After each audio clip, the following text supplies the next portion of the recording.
Mbote na balandinyo surtout ya Adassa Temo TV, soyez tous le bienvenue dans notre émission Les Abakoki Oye, les Adassa Show de mon cœur Oye. Les lotos sont kota na sujet na biso oye ko intéressé bino makasi. To sengi bino bo continuer ko s'abonner bo sauter ba pibité na kati ya Adassa Temo TV.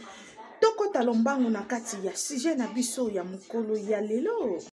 Boza kaka wana o yalule atiki SB yalule alongwe SB yango na nyango ela bino ba information alukuta o boza la kana bon donc boza na posa sila kabona na mutu nyonso bokomo fondele na ba information oyo ya butu soki akabona ina yalule na tango Abraham to na tango Moïse to na tango Jésus bandoki botika caractère oyo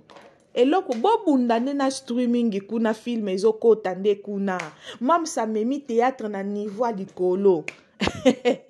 oh nga mutu na banda YouTube mam spe muta bandi streaming iye kitoko bokendo bundande kuna kala mingi pete bozwa film na biso ya sikana kati ya sila bisalo officiel en tout cas bato nyonso bobandaki otuna nga ba question Adassa ndenge nini eske ya solo ya lula longo eza lukuta archifo bo uti kotala ba tournage te bomoni ya lule na film ya sika oyo SB ezo banda kala mingi te a bientôt bozo mona présence ya lule parce que bomona ki déjà ya lule na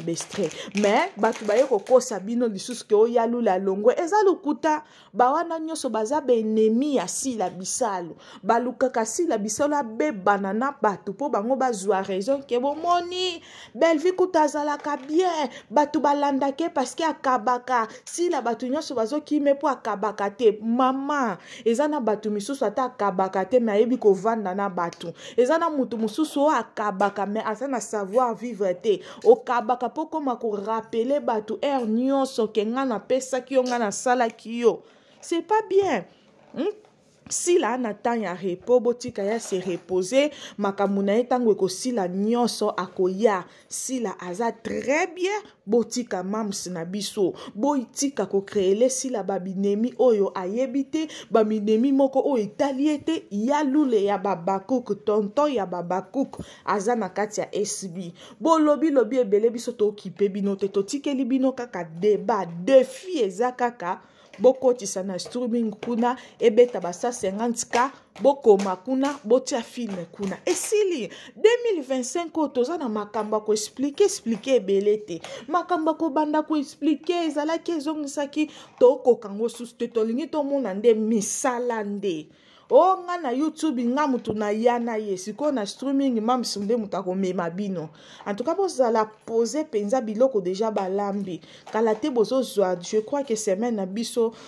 ondezo banda boye kala te bozwa film na biso yasika les Abakouk notre tonton Lule azana katia SB bokozwa film yasika na présence ya tonton Lule boko sepela na film ba film ya kitoko isokota to sengi na Babakouk nyonso de partout ba or nyonso balingaka si la bisalo Bekam la maman des Abakouk boza la concentrer premier épisode à film na biso tango ezokota na si la bisalo officiel to consommer et ça la 100k na streaming kuna petango film na biso ezokota et ça la plus de 150k oyo émission ya si le salaki le kango alors na batu nyonso mitema mabe bozaki na posa ya lula beba na sila bozui zéro parce que ya lule na sila babanda musika bako beba na te pona ba futilité pona ba bêtise na bino non soki bazwani ba problème bako luka ba okuta na ya lula za ya sila za leki na bako solola bako résoudre ngo botika ko lukila mam si ba ranking botika ko lukila mam si benemi o azana ngote s'il vous plaît toboyi na biso tozoya koyebisa bino na malembe ke toboyi merci na ba onyoso balanda ke émission nanga na sengi na batu nyonso toutes les Abakouk na badasa chou ba onyoso bosepela na musala Adassa bo sauter ba pibité bo continuer kotala biso merci beaucoup bonjour mes chouchous ndenge na partager na bino eloko moko na oka batu baloba ngo mingi omuna mutavandi ka bo kanisa ta bolamu nga na salela yo oh bolamu ngo siko na koma okanisa ngo chaque jour comme biloko olia oyo nakovanda su kimia te mpo na bolamu yango osalelaki nga ekomi miliki ekomi koka ofuna kanisa chaque jour bolamu yango osalela nga ezalaki na ntango ya noe oyo ntango bato wana edindaki na bato na kati alenga mpe na bosani bolamu yango mpo na ose rapele te osalelaka nini o bolamu yango osalanga na ta Jésus osalela nga bolamu yango na ta Abraham parce que soki okalkile bolamu oyo nga nasala yo to bato misusu oyo basala yo ekomi ata 10 oyo emarka yo ozala mpenza soki ovandi olobi nga basala nga bolamu yaya bebe sikoyo bolamu nopana nga ekoma invisible ata nalali na ose rapele tosala nga yango na ta nani.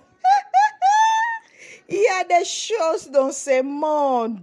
Bonjour mes chouchous. Nenga na partager na bino eloko moko na oka bato baloba yango mingi. Omona mutavandi ka bo kanisa ta bolamu nga na salela yo. Oh, bolamu ngo siko na koma okanisa ngo chaque jour ekomi biloko olia. Oh nakovanda su kimia te mpo na bolamu ngo osalelaki nga ekomi miliki ekomi koka ofuna kanisa chaque jour. Bolamu yango osalela nga ezalaki na ntango ya noe oyo ntango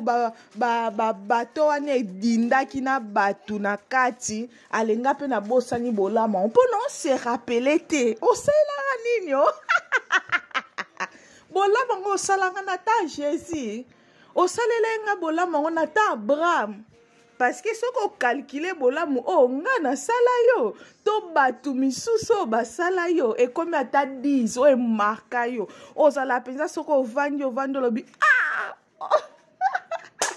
nga basala nga bolamu yaya bebe sikoyo bolamu nopana nga ekoma invisible ata nalali na ose rapele tosala nga yango na ta nani. Il y a des choses dans ce monde.